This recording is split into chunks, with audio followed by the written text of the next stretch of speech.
I'm going to talk about accessible education. So, DA-IICT do offer scholarship to needy students. This scholarship can either be a totally merit-based scholarship or merit-cum means-based scholarship. And the amount can range from anywhere between 50% of the tuition fee to full tuition waiver. And the scholarship is awarded to a healthy amount of students. It's not just about the top 2 or 3 performers. So for example, in our last semester, almost 10% of our batch received some form of scholarships. So what actually it does, it motivates students to perform in class and to work on their shortcomings, because we have students from diverse background.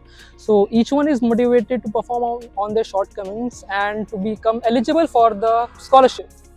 To perform good in classes at DICT, it does not just mean that you have to perform good in examination. You have to learn something and write and do good in practical examinations. It's not like that. You are assessed in different ways in this college. It can range from surprise quizzes.